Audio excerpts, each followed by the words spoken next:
প্রিয় দর্শক, সালাম এবং শুভেচ্ছা নেবেন। আগামী 29 মে পশ্চিমবঙ্গ সফরে আসছেন প্রধানমন্ত্রী নরেন্দ্র মোদী।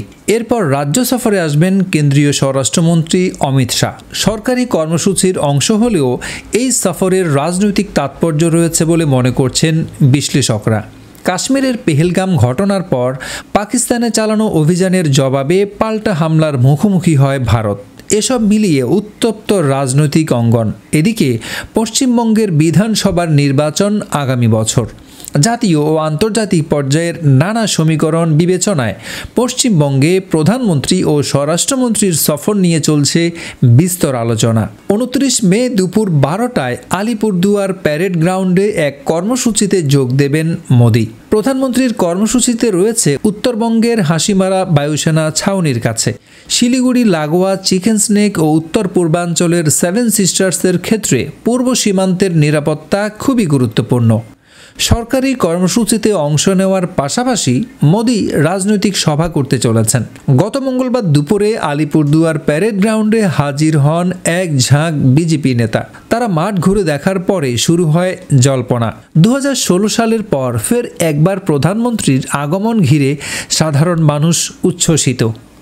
দেশের পশ্চিম প্রান্তে পাকিস্তানের সঙ্গে চলছে ভারতের উত্তেজনাকর পরিস্থিতি।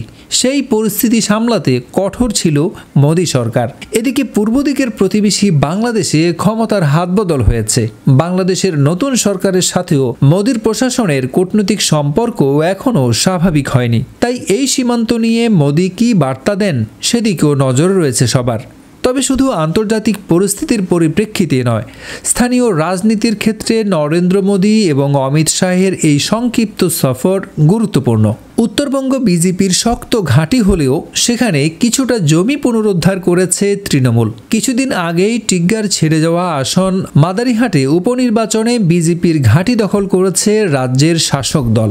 সম্প্রতি আনুষ্ঠানিকভাবে তৃণমূলে যোগ দিয়েছেন চা বলয়ের নেতা ও সাবেক বিজেপি সাংসদ জন বার্লা।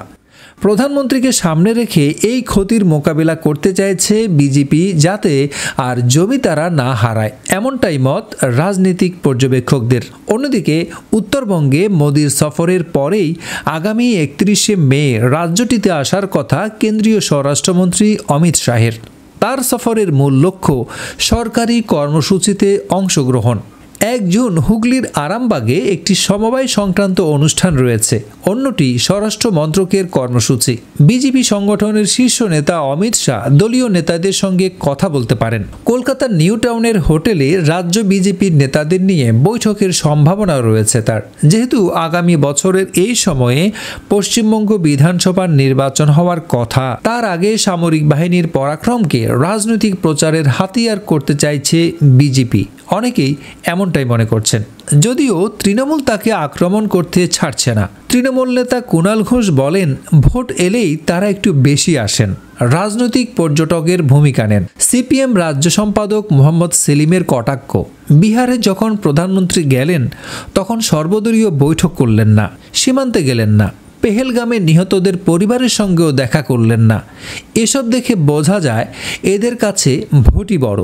এদিকে বিজেপি নেতা বিমল শঙ্কর নন্দ বলেন, প্রধানমন্ত্রী প্রশাসনিক সফরে এলেও তার একটা বাড়তি তাৎপর্য রয়েছে, বিশেষত পেহেলগামে হামলা ও অপারেশন সিঁদুরের পর।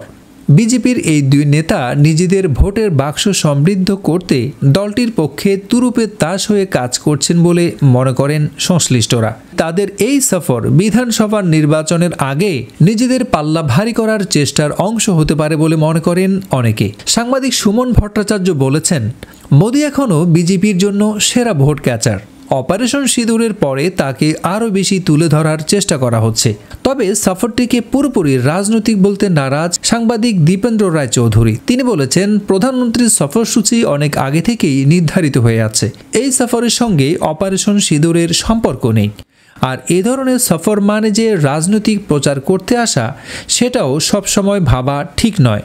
প্রধানমন্ত্রী আসছেন, স্বরাষ্ট্রমন্ত্রী আসছেন, দিদি তো আছেনই। এই সফরের ফলাফল হয়তো আসবে আগামী বছর ভোটের মাঠে। তবে হিসাবের খাতা নিয়ে এখনই অনেকেই বসে গেছেন। দর্শক, আপনি কি ভাবছেন তা জানাতে পারেন কমেন্ট করে। ভালো থাকবেন।